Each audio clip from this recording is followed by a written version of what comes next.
Hello, everyone, and thank you for coming to the presentation. My name is Cody Havard. I am a professor at the University of Memphis, and I am in the Sport and Entertainment Management department.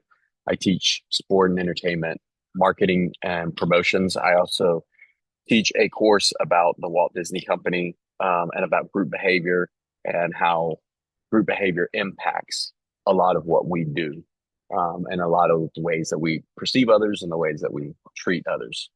And so the presentation today is, you can see it's called the Prospectus Files, taking research to the public through a narrative novel. So what I wanted to do with this presentation is discuss a young reader's novel that I just released, and some of the ways that I tried to incorporate some of the research that I've done and make it a more user-friendly or reader-friendly experience for people.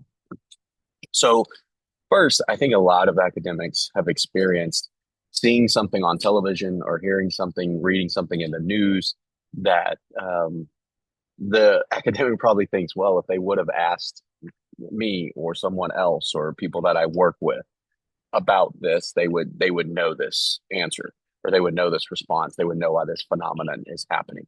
And so what what that can lead to is, in some cases, it can lead to a lot of frustration and frustration that academic work is not being disseminated widely or to the general audience. It also can lead to a lot of misunderstanding between academics and the general population, because the general population can often view academics as people who just study something in a lab or study something in kind of theory. And it can, on the flip side, it leads to that kind of disappointment or resistance or residency that reticence, sorry, from academics to fully engage with their reading audience and people that they could be getting their work out to. So what I want to talk about is a way that I tried to attract a general audience to some of the research that I was doing. And it comes from something called edutainment, which a lot of people probably know. The Walt Disney Company was very famous for not necessarily coining the phrase, but describing that what they do is they offer edutainment. So they try to educate in an entertaining way. And that's basically what it is. It's trying to find a way that audiences can read or consume content in a more engaging way than just if they have to pick up a academic journal, or they're reading academic briefs, and they have those can be a little bit difficult for the general public to understand. And they typically are used by academics, and a lot of times they're used by academics looking to have citations in their work as well. And so my attempt to get more people to read some of the research that I was doing was through a young reader novel. And that's what brings us to the Prospectus Files. So my first thought was, what are the main points of my research? Because this reader's novel is not just a like a research report. Therefore, it can, because those can be a little bit more difficult to understand, a little bit more difficult to be engaged with.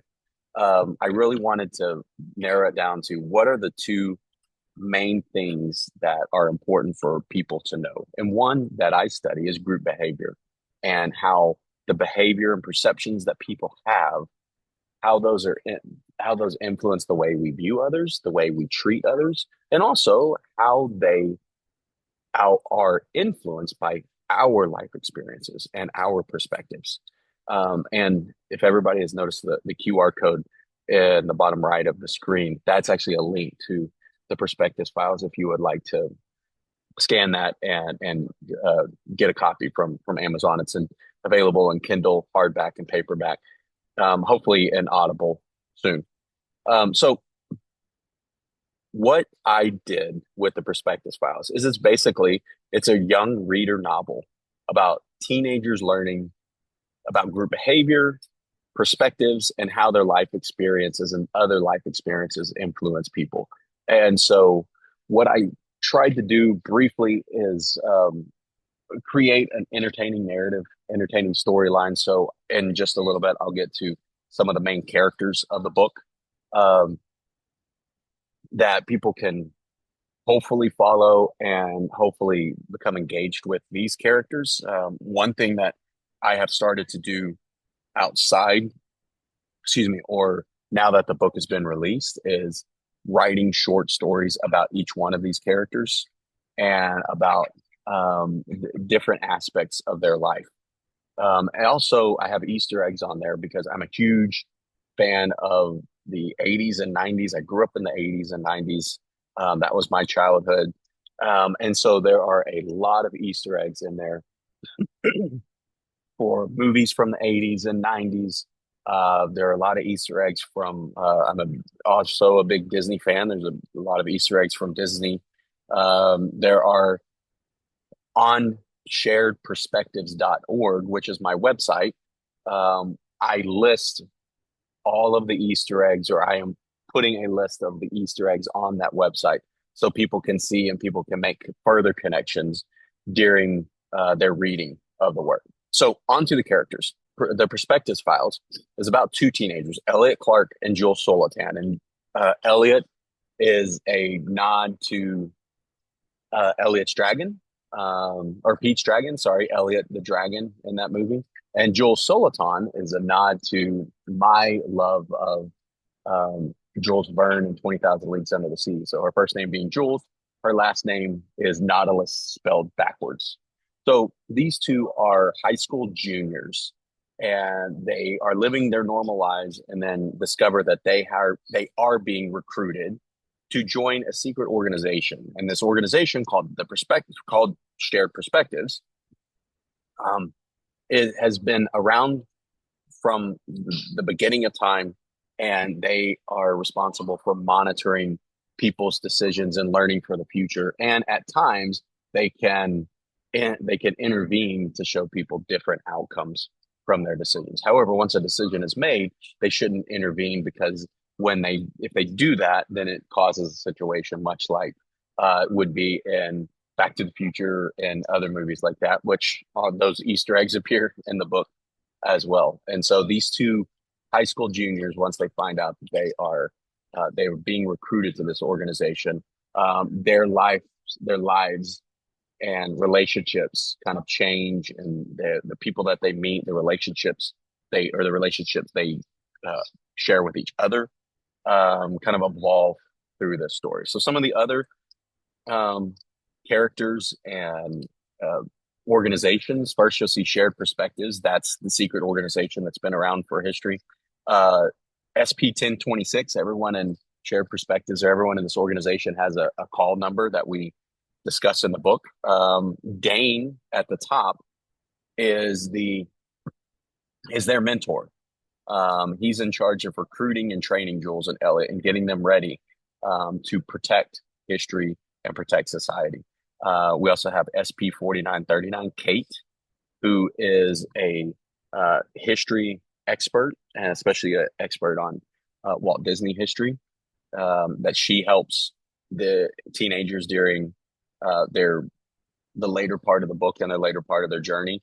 SP 10 SP 0181, sorry, Ryan P. He is someone that helps the teenagers see different ways of operating. Same thing with SP 0119 Stan. He is kind of the Q person for 007, if you will. He's responsible for making all of the equipment, making sure that everybody has what they need when they need it. And then some others, we have SP 0640 Ron.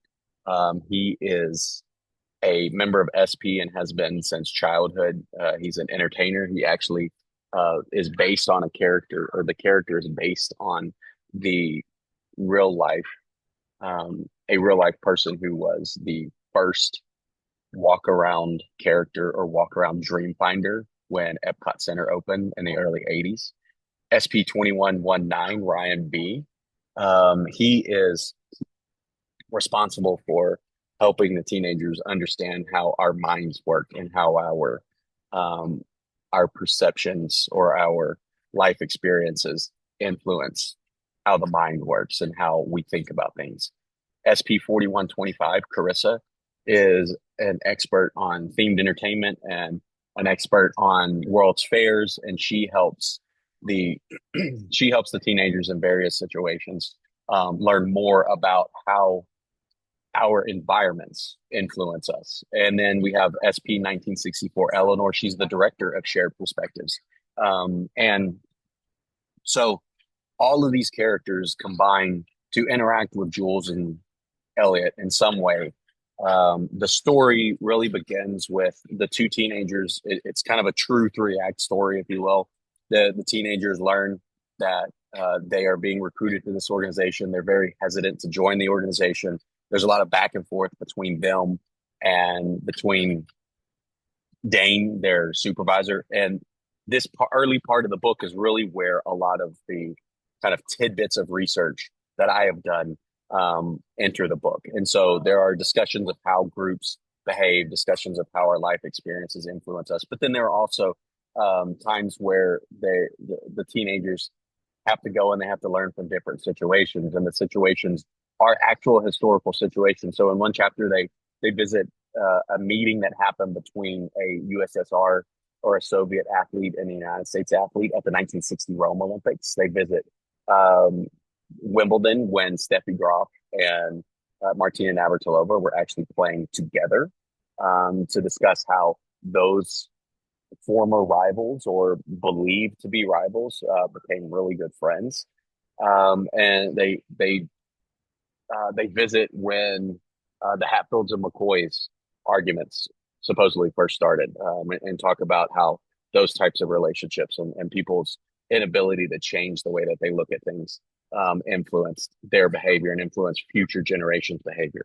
And then the second act, they in one of these lessons, something goes wrong. They go to 1962 Disneyland to learn a critical lesson, and they actually almost get caught by people at Disney, almost get caught by Walt Disney himself. And then the third act is, the how do they kind of react to this fallout? And then they realize that somebody is actually trying to change historical events when you are not supposed to change historical events once they're made, or decisions once they're made. People are actually going back and trying to change historical events so that they can change what happens in the future, and they can change the way people view others in the future and the way that they perceive themselves, the way they perceive others in the future. Another really interesting thing that was fun for me is along with the Easter eggs, a, a lot of the characters in this book, except for Jules, Dane, Elliot, and Eleanor, the other named characters actually are have been guests on Being a Fan of Disney, the podcast that I produce and I host. And so these are people that I've met over the years and have found their stories to be really, really cool and have impacted me in many ways. And so I wanted to include them as Easter eggs in the book as well. So for instance, when I said Kate is a Disney historian, she has a podcast called Distory that I listen to a lot, and I really enjoy that. Carissa is a professor, assistant professor at the University of Central Florida, who actually does study um, theme parks in the Florida area and around the world. Ryan P is another podcaster that I've met, and kind of telling some of his experiences that will help Jules and Elliot have been really, really fun. And so this again was my attempt to have my research and have general research reach a broader audience. And there are plans in the future. There are many plans in the future to keep going with the perspectives files, to keep adding short stories with on sharedperspectives.org. There is at the very end of the perspectives files, there's a preview for an upcoming book that details the ties between Memphis, Tennessee, and the ancient city of ancient Memphis and ancient Egypt. And so there are a lot more things that I would like to do. I'm at the point of my career where I've been lucky enough to establish a pretty strong research line, and now I'm able to find different ways to share that with people, and that has become something that's really really fun to me. So at the bottom, my email address if anyone wants to reach out to me. You also can visit sharedperspectives.org. The QR codes, one will lead you to the Perspectives files on Amazon, one will lead you to Being a Fan of Disney, the podcast, if you would like to listen to that. And please reach out with any questions. I appreciate everyone's time and everyone's attention. Thank you.